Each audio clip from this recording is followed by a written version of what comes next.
तुला राशि वालों के लिए ये सप्ताह कैसा व्यतीत होएगा, करेंगे चर्चा। साप्ताहिक राशिफल की 26 नवंबर से लेकर के 2 दिसंबर तक का समय तुला राशि शुक्र प्रधान राशि वालों के लिए क्या परिणाम लेके आ रहा है, विस्तार में चर्चा करेंगे। मेरा ये राशिफल नक्षत्रों के आधार पे और चंद्रमा के गोचर के आधार पे है और उसी आधार पे मैं उपाय बताऊंगी उस दिन का, जो काफ़ी सार्थक होएगा। तो शुरू करते हैं राशिफल। स्वागत है आपका ज्योतिष वास्तु और उपाय के चैनल पे। 26 नवंबर का दिन सही है। अब 27 नवंबर की बात करें तो 27 नवंबर को आपके लिए दिन बढ़िया है। 26 नवंबर को जो आप परिवार के साथ आनंद के साथ व्यतीत करते हुए, भरण पोषण करते हुए, लोगों का इंद्रिय सुख प्राप्त करते हुए आप आगे बढ़ेंगे और आपको हर कार्य में लाभ मिलेगा। ये चंद्रमा 27 नवंबर को चल रहे हैं कृतिका और रोहिणी, 2 नक्षत्रों में चल रहे हैं। ये कृतिका सूर्य का नक्षत्र है जो दोपहर तक चलेगा, तो आप सभी परेशानियों को समाप्त करते हुए आगे बढ़ेंगे। कृतिका का अर्थ होता है हर समस्याओं को खत्म कर देना, काट देना, अनवांटेड चीज़ों को हटा देना। तो आप अपने जीवन में से सभी परेशानियों को खत्म करने के लिए दृढ़ संकल्प रहेंगे और एक एक करके सभी परेशानियों को खत्म करते हुए कर्मशील बने हुए रहेंगे। आपकी बातचीत का तरीका बड़ा ज़बरदस्त होएगा और बातचीत से आप सभी लोगों को प्रभावित करने वाले हैं। सभी का ध्यान आपकी ओर आकर्षित होएगा। आपका व्यक्तित्व 27 नवंबर को काफ़ी बढ़िया रहने वाला है। आधे दिन के बाद और भी दिन ये बढ़िया हो जाएगा, क्योंकि चंद्रमा चले जाएंगे रोहिणी नक्षत्र में, जो कि स्वयं चंद्रमा का खुद का नक्षत्र है। और जब भी चंद्रमा रोहिणी नक्षत्र में आते हैं बहुत ही अच्छा उनको महसूस होता है। तो इस समय आपको लोगों की मदद मिलेगी और आप इस समय का लाभ उठाएं, मेहनत करें, आपकी कार्यशैली बहुत अच्छी होएगी। और अगर आप किसी को अपनी बात से मनवाना चाहते हैं, अपनी बात ऑफिस में, वर्क प्लेस में, रिश्तों में कहीं रखना चाहते हैं, तो बहुत ही बेहतर तरीके से आप रख पाएंगे और सामने वाला आपकी बात से सहमत 100% हो जाएगा। तो श्रेष्ठ समय है, लाभ उठाएं, मेहनत करें। अब बात करते हैं हम 28 नवंबर की। 28 नवंबर दिन मंगलवार, मंगलवार को चंद्रमा चल रहे हैं। आधे दिन तक तो ये चलेंगे चंद्रमा अपने खुद के नक्षत्र रोहिणी में। तो दिन आपके लिए आधा बहुत ही प्रसन्नता के साथ, खुशी के साथ व्यतीत होता हुआ दिख रहा है। उसके बाद ये चंद्रमा दूसरे नक्षत्र में चले जाएंगे। इस कारण से आपको थोड़ा सा अपने व्यापार व्यवसाय पे ध्यान देना है। हालांकि धन प्राप्ति का इस समय जबरदस्त योग बना हुआ है। धन प्राप्ति के आपके सारे प्रयास सफल होंगे और ये आपको हर कार्य में मुनाफा भी दिलाएगा। कोई बड़ी डील आप करना चाहते हैं तो आप सोच समझ के कर लीजिए, आपको भविष्य में लाभ प्राप्त होएगा। दोपहर के बाद 28 नवंबर को ही मगर मृगशिरा नक्षत्र में चंद्रमा चले जाएंगे। तो 28 नवंबर को दोपहर बाद आप काफ़ी चंचल, काफ़ी एक्टिव हो जाएंगे। तो कंसंट्रेट करने का कोशिश करें, जल्दबाजी से बचें, जितना हो सके शांत रहें और जल्दबाजी पे अपने चंचलता पे अपने नियंत्रण बना के चलें, तो आपके कार्य सफल होंगे। आज ये ही उपाय करना है आपको, क्योंकि 27 तारीख तो बढ़िया थी। 28 तारीख को मन की चंचलता पे कंट्रोल करने के लिए मृगशिरा नक्षत्र के स्वामी मंगल देव है और हनुमान आराधना आप करें। इस दिन हनुमान आराधना करने से ही आपके कार्य सफल होंगे। अब हम बात करते हैं 29 नवंबर की। 29 नवंबर को चंद्रमा चलेंगे।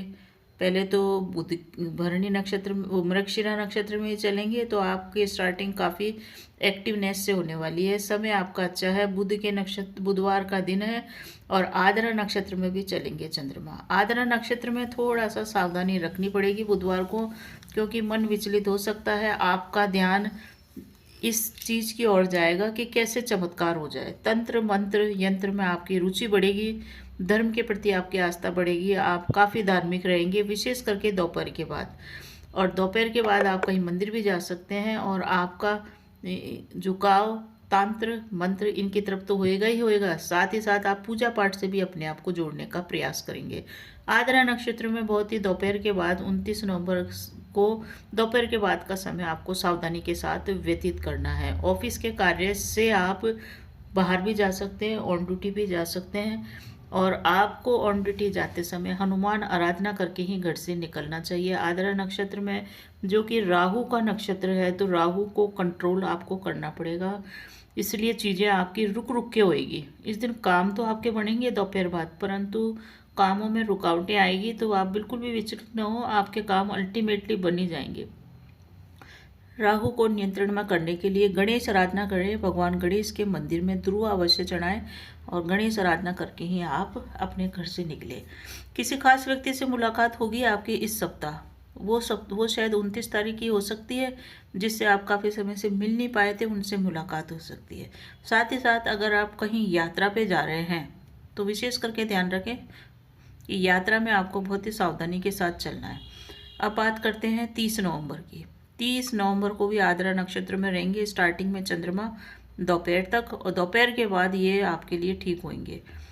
तो थोड़ा सा दोपहर तक आपके ऊपर काम का प्रेशर रहेगा, काम का दबाव महसूस आप करेंगे। थोड़ा सा आपको अपने अंदर इतना ज़्यादा कॉन्फिडेंस नहीं आ पाएगा 30 नवंबर को भी, क्योंकि आद्रा आपके लिए वैसे तो नकारात्मक नहीं है, पर फिर भी आद्रा नक्षत्र क्योंकि राहु का है, इसलिए चंद्रमा थोड़े से कंफर्टेबल नहीं रहते हैं, इसलिए आपको भी थोड़ा सा कंफर्टेबल नहीं रहेगा। कार्यों का प्रेशर रहेगा, कार्यों की अधिकता रहेगी, मन थोड़ा सा परेशान सा रह सकता है। परंतु जैसे ही दोपहर बाद 12 बजे के बाद का समय स्टार्ट होएगा, आपके कार्यों की रुकावटें दूर होएगी, क्योंकि ये चंद्रमा चले जाएंगे पुनर्वसु नक्षत्र में, जो कि गुरु का है। तो कार्यों का दबाव खत्म होगा, हर कार्यों में आपको सफलता मिलेगी। शत्रु आपके जागृत थे, उन पे आपको विजय प्राप्त होगी। रोग जो आपको परेशान कर रहे थे, जो कमर में निचले हिस्से में कमर के अंदर दर्द था, वो भी कम होगा। साथ ही साथ परेशानियों को भी खत्म करेगा पुनर्वसु नक्षत्र।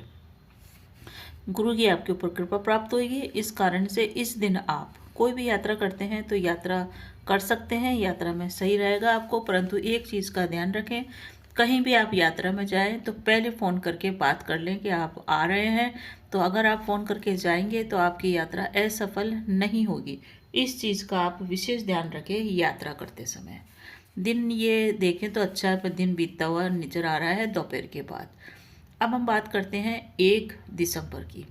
1 दिसंबर को चंद्रमा चलेंगे 2 नक्षत्रों के अंदर, दोपहर तक चलेंगे पुनर्वसु में, उसके बाद ये चले जाएंगे पुष्य नक्षत्र में। तो गुरु और शनि 2 नक्षत्रों में चलेंगे। स्टार्टिंग में गुरु के नक्षत्र में है, कार्य बन जाएंगे आपके। 12 बजे से लेकर 4 बजे तक थोड़ा सा आप सावधानी के साथ कार्य करें। कार्य में थोड़ी सी रुकावट आएगी, परंतु अल्टीमेटली कार्य बनेंगे। दिन आपके लिए ये बढ़िया चल रहा है। सरकार से आपको लाभ प्राप्त होएगा। गवर्नमेंट जॉब में है, एडमिनिस्ट्रेशन में है, प्रशासन में है, सरकारी कामकाज करते हैं, सरकारी टेंडर लेते हैं, तो ये दिन आपके लिए बढ़िया है। कोई बड़ी डील भी इस समय साइन हो सकती है। किसी बड़े प्रोजेक्ट पे आप काम कर सकते हैं। ऐसे प्रोजेक्ट को भी आप स्टार्ट कर सकते हैं, प्लानिंग कर सकते हैं, जिससे आपको भविष्य में कोई बड़ा लाभ प्राप्त हो, या अपने भविष्य की आप नींव भी रख सकते हैं। दिन आपके लिए बढ़िया है। गुरु और शनि दोनों का जो नक्षत्रों का प्रभाव है वो आपके लिए सकारात्मक रहेगा। तो पुनर्वसु और पुष्य नक्षत्र में आपको अपने पिता से भी लाभ प्राप्त होएगा। साथ ही साथ आपके काम भी बनेंगे, और कार्यों को पूरा करने के लिए आपको ऑफिस में अधिकारियों का सहयोग मिलेगा। प्राइवेट जॉब में है तो बॉस का आपको सहयोग मिलता हुआ नज़र आ रहा है। दिन बेहतर है, बस इस दिन का आप लाभ उठाएं, कार्य में लग जाएं। आपकी कार्यशैली और आपके कार्य करने की क्षमता ज़बरदस्त रहने वाली है। 2 दिसंबर की बात करें अब, तो 2 दिसंबर को 1 दिसंबर को गुरु के नक्षत्र में चल रहे हैं, इसलिए गाय को गुड़, चना, रोटी जो भी आप देना चाहें दे। साथ ही साथ हनुमान आराधना इस दिन आप अवश्य ही करें, क्योंकि शनि के नक्षत्र में चलते हुए चंद्रमा बेहतर आपको परिणाम दे। हनुमान आराधना से जुड़ें। 2 दिसंबर की बात करें, ये दिन थोड़ा सा सावधानी के साथ व्यतीत करने वाला है तुला राशि के जातकों, क्योंकि चंद्रमा चलेंगे आश्लेषा नक्षत्र में। बुध का नक्षत्र है। बुध के नक्षत्र में चंद्रमा बहुत ज़्यादा प्रसन्न चित्त नहीं रहते हैं। थोड़ा परेशानियां आपके जीवन में आएगी, परंतु आप सभी परेशानियों को दूर कर लेंगे, क्योंकि पुष्य नक्षत्र का भी प्रभाव इस दिन रहने वाला है। समय ये भी ठीक है, समय आपका खराब नहीं है। कामकाज आपके अच्छी द्रुत गति से होने वाले हैं, परंतु थोड़ी रुकावटें अवश्य आएगी। परिवार की आशाओं के ऊपर आप इस समय खरे उतरते हुए नजर आएंगे। जितने भी परिवार वाले या आप अगर विवाहित हैं तो बच्चों की इच्छाओं को पूरा करते हुए नजर आएंगे, वाइफ को समय देते हुए नजर आएंगे। कुल मिला के आप परिवार के लिए समर्पित इस दिन रहने वाले हैं। दिन ये भी बेहतर तरीके से व्यतीत होएगा। इस दिन आप एक ही काम करें, बुध के नक्षत्र में चंद्रमा चल रहे हैं, इसलिए भगवान गणेश की आराधना करके ही हर कार्य की आप शुरुआत करें। तो तुला राशि वाले जातकों के लिए बेहतर परिणाम देता हुआ दिखाई दे रहा है। ये सप्ताह अच्छे सप्ताहों में से एक सप्ताह आपका आ रहा है। इस दिन का आप लाभ उठाएं।